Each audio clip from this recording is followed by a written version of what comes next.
সিরাজগঞ্জের উল্লাপাড়া উপজেলার সলঙ্গা ইউনিয়নের চকচবিনা গ্রামের ভণ্ড কবিরাজের বাড়িতে অভিযান চালিয়েছে উপজেলা প্রশাসন ও সেনাবাহিনী।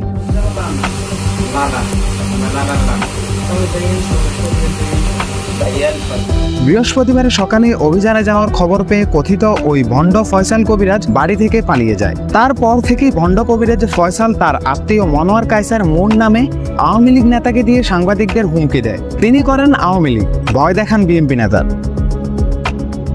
জানা যায় মানুষকে বোকা বানাতে মাটিতে ঘর আঁকিয়ে ঘরের ভেতরে জায়নামাজ বিছিয়ে কাঁচের গ্লাসে আতর পানি রেখে এবং সেই পানির উপরে মৃত ব্যক্তির হাড় মাথা রেখে ধূপশালা ও মোমবাতি জ্বালিয়ে আসন দিয়ে জিন হাজির করে এবং সেই জিনের মাধ্যমে মরণভেদী ক্যান্সার, দাম্পত্য কলহ, ছেলে মেয়েদের গোপন রোগ, বিয়ে না হওয়া, প্রেমে ব্যর্থতা, চাকরি না পাওয়া, জমি জমার ঝামেলা, পছন্দের নারীকে বশ করা, বান মারা ও প্যারালাইসিস সহ নানা ধরনের রোগ ভালো করে দেওয়ার কথা বলে রোগীদের কাছ থেকে হাজার হাজার টাকা হাতিয়ে নিচ্ছিল ভণ্ড কবিরাজ ফয়সাল।